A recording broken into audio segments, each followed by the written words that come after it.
নমস্কার বন্ধুরা, গল্প স্টুডিওতে এমন একটি রোমাঞ্চকর কাহিনী আজকে আপনারা শুনতে চলেছেন, যা শুনলে আপনাদেরও গা শিউরে উঠবে। কাহিনীটি যদি ভালো লেগে থাকে, লাইক এবং সাবস্ক্রাইব করে নতুন চ্যানেলটির পাশে থাকবেন।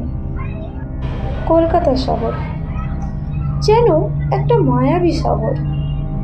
দিনের ব্যস্ততা আর রাতের নিস্তব্ধতা, আর এই নিস্তব্ধতাতেই লুকিয়ে থাকে ভয়ঙ্কর কিছু ঘটনা, যা শুনলে মনে হয় গায়ের লোম খাড়া হয়ে যাচ্ছে। কলকাতা শহরে দিনের বেলা মানুষকে একটা সংগ্রাম আর নিজের সাথে যুদ্ধ করে বেঁচে থাকতে হয়। এ যেন একটা টিকে থাকার লড়াই। আর রাতের নিস্তব্ধতায় পরের দিনের সকালে এই সংগ্রামকে চালিয়ে নিয়ে যাওয়ার জন্য নিজের মধ্যে নিজের শক্তি যোগান দেওয়া। সেই দিনটা ছিল সোমবার, আর এটা একটা শীতের সকাল। এই সকালটাও ছিল বেশ আগের দিনের শীতের সকালগুলোর মতো। শহরের ব্যস্ততা, চারিদিক কুয়াশাচ্ছন্ন, আর চায়ের দোকানগুলিতে গরম ধোয়া ওঠা চা। রাতের নিস্তব্ধতায় যে ভয়ঙ্কর কিছু ঘটনা ঘটে গিয়েছিল, তা তখনও অবধি কেউ টের পর্যন্ত পায়নি। 6:15 পার্ক সার্কাসে একটা পুরনো ভিক্টোরিয়ান বাড়ি, যেখানে কিছুক্ষণ আগে পুলিশ দরজা ভেঙে ভেতরে ঢুকলো, তার সাথে আশেপাশের মানুষজন। ঘরের মেঝেতে পড়ে আছে একটা মৃতদেহ, যেটা একটা পুরুষ মানুষের মৃতদেহ। সাবধান, কেউ ওনার পাশে যাবেন না। মৃতদেহটা যেন অদ্ভুতভাবে পড়ে আছে, হাতগুলো কেমন যেন পেছনের দিকে বাঁধা, আর মুখে একটা অস্ফুট হাসি। আর তার বুকের ওপর খোদাই করা আছে একটা চিহ্ন, যা জ্যামিতিক চিহ্ন মনে হচ্ছে। তবে এটা মনে হয় কোনো জটিল গুপ্ত সংকেত হতে পারে। ডিটেকটিভ অরিন্দম সেন, কলকাতা পুলিশের স্পেশাল ক্রাইম ব্রাঞ্চের প্রধান তদন্তকারী, ঘটনাস্থলে পৌঁছালো 6:48-এ। তিনি একটু ঝুঁকে দেহটার দিকে তাকালেন। চোখে কোনো আবেগ নেই, শুধু হিসেব। সময়? তিনি জিজ্ঞেস করলেন। ফরেন্সিক এক অফিসার মীরা বলল, মৃত্যু হয়েছে একটা দিনের মধ্যে, কিন্তু ব্যাপারটা একটা অদ্ভুত। জানেন তো, এই চিহ্নটা যে মৃত্যুর ওপরে খোদাই করা আছে, সেটা কিছুক্ষণ আগের। অরিন্দম চুপ করে থাকলেন, আঙুল দিয়ে আলতো করে নকশার উপরে ছোঁয়া দিলেন। এটা শুধু খুন না, তিনি ধীরে ধীরে বললেন, এটা একটা বার্তা। মৃত ব্যক্তির নাম অনিকেত মুখার্জি, একজন বিখ্যাত স্থপতি। শহরের বড় বড় বিল্ডিং, শপিং মল কমপ্লেক্স, এমনকি সরকারি কয়েকটা প্রকল্পেরও নকশাকার। কিন্তু তার ল্যাপটপটা খুলতে বেরিয়ে হলো একটা অন্য গল্প। একটা ফোল্ডার, নাম প্রজেক্ট অ্যাক্সিমো। তার ভেতরে একটা নকশা, কিন্তু এগুলো কোনো বিল্ডিংয়ের নকশা নয়।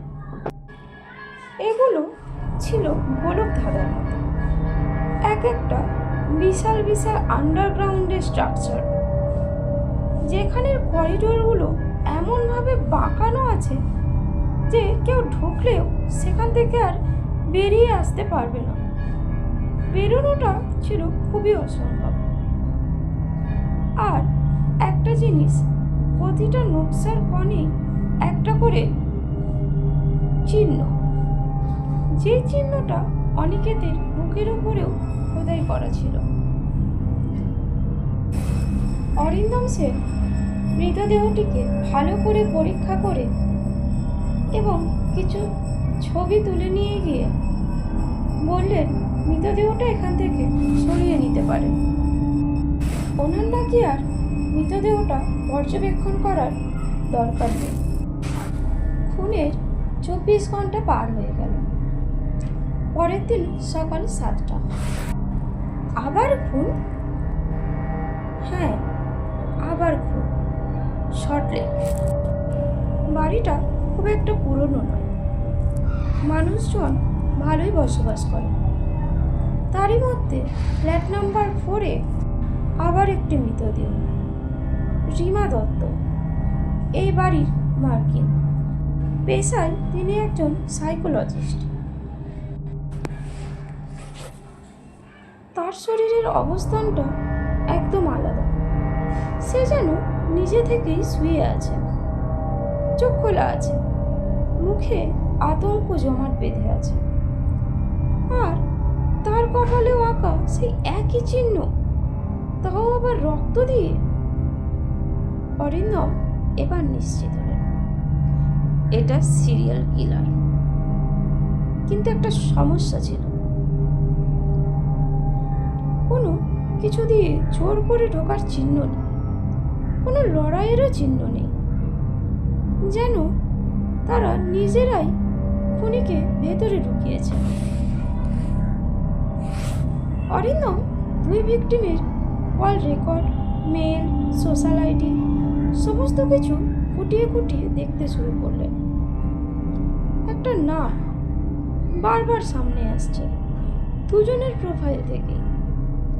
ঈশান রায়, একজন রহস্যময় ব্যক্তি। তবে কোনো সরকারি রেকর্ড কিন্তু ওনার নামে নেই, কোনো ছবিও নেই, শুধু কিছু মেল যেখানে লেখা মানুষের মনই সবচেয়ে বড় গোলক দাদা, আমি শুধু তারই দরজা খুলে দিই। মীরা বলল, এটা কি কোনো কাল্ট? অরিন্দম মাথা নাড়লেন। না, এটা ব্যক্তিগত, খুবই ব্যক্তিগত। তদন্তের 3য় দিন। অরিন্দম একটা নিজের বাড়িতেই একটা প্যাকেট পান, তার বাড়িরই দরজার সামনে। ভেতরে একটা ইউএসবি ড্রাইভ। তিনি সেটা চালু করতে স্ক্রিনে ভেসে এলো একটা ভিডিও। একটা অন্ধকার ঘর, মাঝখানে বসে আছে একটা মানুষ, মুখ দেখা যাচ্ছে না। সে ধীরে ধীরে বলল, অরিন্দম সেন, তুমি সব সময় সত্যের পেছনে ছুটো, কিন্তু যদি সত্যটাই তোমাকে খুঁজে পাই। স্ক্রিনে হঠাৎ দেখা গেল একটা পুরনো ছবি। অরিন্দম থমকে গেলেন। ওটা তার নিজেরই ছবি, তবে 10 বছর আগের। একটা কেস যেটা তিনি বন্ধ করে দিয়েছিলেন। এই কেসটা ছিল একটা মেয়ের নিখোঁজ হওয়ার ঘটনা। মেয়েটার নাম ছিল ঋত্বিকা রায়। ভিডিওর মানুষটা আবার বলল, তুমি ভুলে গেছো, কিন্তু আমি ভুলিনি। অরিন্দম চোখে এবার প্রথমবারের মতো সন্দেহ জমল। সেই সন্দেহটা নিজের ওপর। ঋত্বিকা রায়, ঈশান রায়, একই পদবী। তাহলে কি এই খুনগুলো কোনো প্রতিশোধ হতে পারে? কিন্তু কেন, কেন এত জটিল, কেন এই নকশা? তিনি আবার সেই জ্যামিতিক চিহ্নটার কাছে ফিরে গেলেন।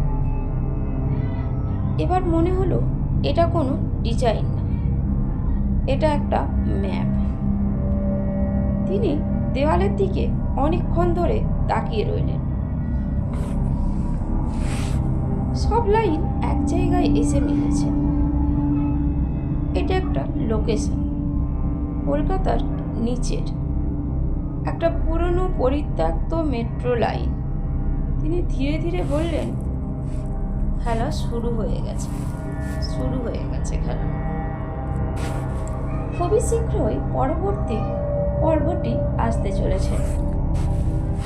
এই ডিটেকটিভ গল্পটি কেমন লাগলো জানাবেন, এবং পরবর্তী পর্বটি দেখার জন্য অবশ্যই আমাদের গল্পের স্টুডিওটিকে লাইক এবং সাবস্ক্রাইব করে আমাদের পাশে থাকবেন।